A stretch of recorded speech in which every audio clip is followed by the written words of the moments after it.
Hello there. A very warm welcome to the first ever episode of Gate 102. Thanks for tuning in. I'm Charlie, and like most of you listen to this, I love watching England.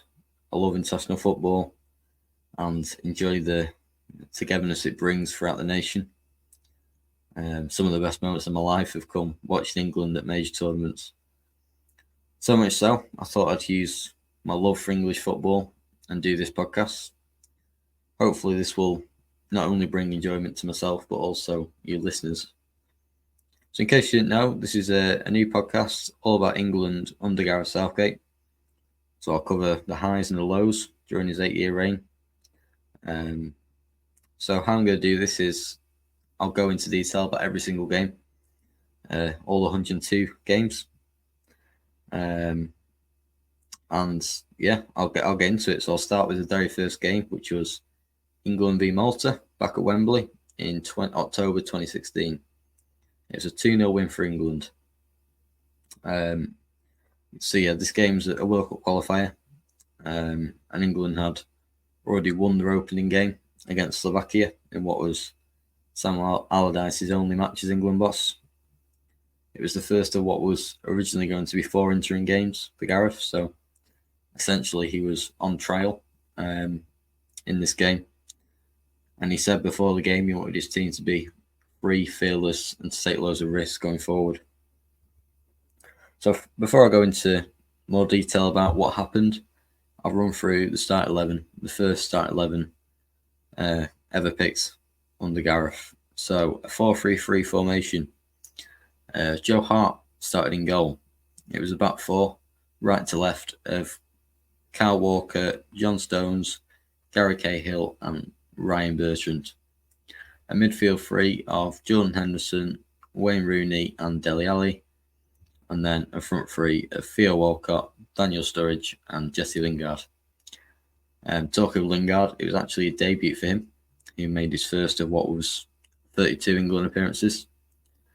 Lingard actually played on the left wing in this game, which, as you know, isn't his natural position, but still made a positive impact on the game.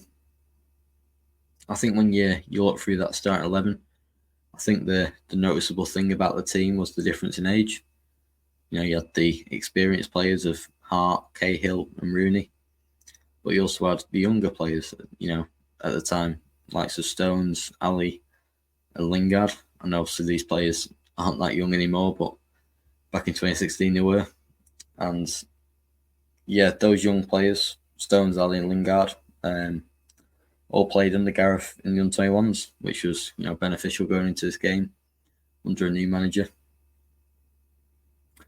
So the game kicked off, and it was a rather difficult start to the game. I think with Malta being a low-ranked team and against England away from home, they almost decided to aim for a draw at best. Malta sat pretty much every player behind the ball and almost let England have the ball. So England, were very prominent in possession, but couldn't really find the way through. So around 20 minutes into the game, Ryan Bertrand picked up a hamstring injury, so was forced off and replaced by Danny Rose. And I think this substitution actually made England better. It made us more intense and slightly more creative. So just for the half-hour mark, England did finally get the goal, get the breakthrough, and it was the two Liverpool players who made it happen. Jordan Henderson crossed a brilliant ball onto the head of Daniel Sturridge, who then nodded into the far corner, and England were 1-0 up. I think this goal was a bit of relief, to be honest. The longer and longer you don't score against a low-ranked team like Malta, the fans get frustrated, the players start feeling the pressure, and the external noise builds up. So the Sturridge goal calmed any tension, and it was a real settler. So England were 1-0 up, and it was going well. And then 10 minutes later, after Sturridge scored, Tottenham midfielder Dele Alli scored his second goal for his country and the second goal of the game. Yeah, England were 2-0 up through Dele Alli, and once again it was Jordan Henderson who got the assist. The Liverpool midfielder had a brilliant first half, controlling the game, having a lot of the ball, and keeping things sticking really. So yeah, England were 2-0 up going to half time, and it was what you'd have hoped for really. At this stage, England to be winning and by more than one goal. So the second half got underway, and in fairness, the second half started just like the first half ended, really. England had several chances. Theo Walcott and Jesse Lingard both came close.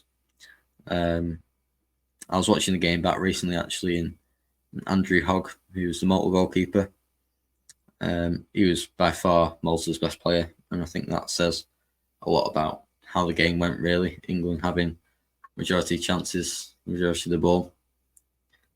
I think the problem was, as the second half went on, the tempo England were at naturally decreased. I think the players knew the game was won by half time, really, and decided to almost take the foot off the gas a little and just see out the game.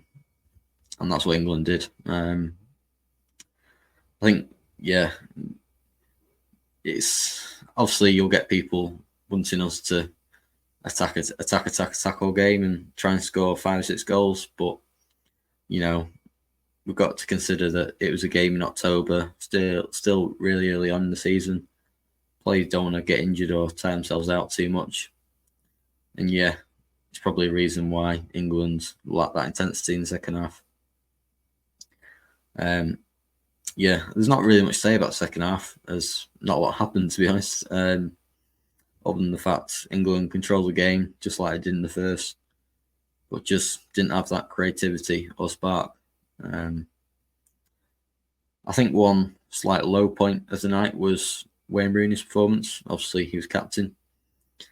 He didn't have his best game in an England shirt.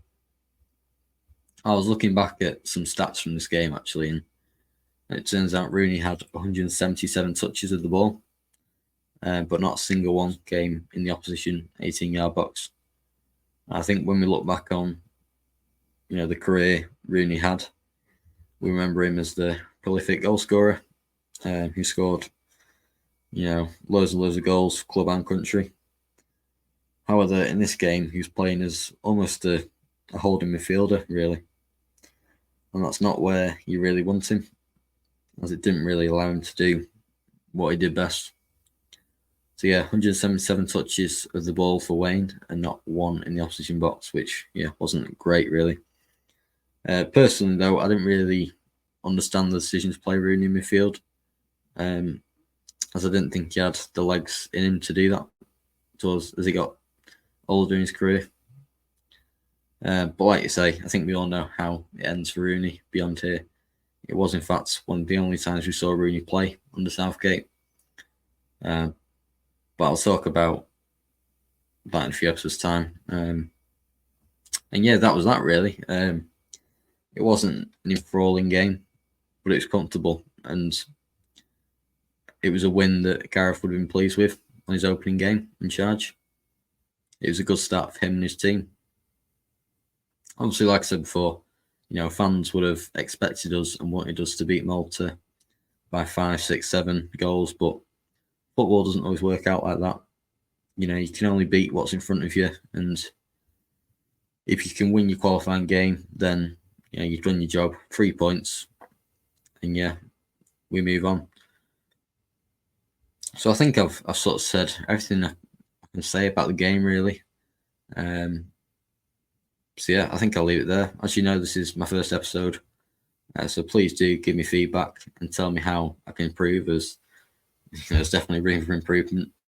There's no doubt about that. Other than that, just leaves to say a massive thank you for tuning in and listening. I'll be back next week talking about the following game after this, which was World Cup qualifier against Slovenia away. Gareth's second game in charge. I'm sure a lot of you can remember that game, but I'll be talking about it anyway. Thank you for listening, and I'll see you all later.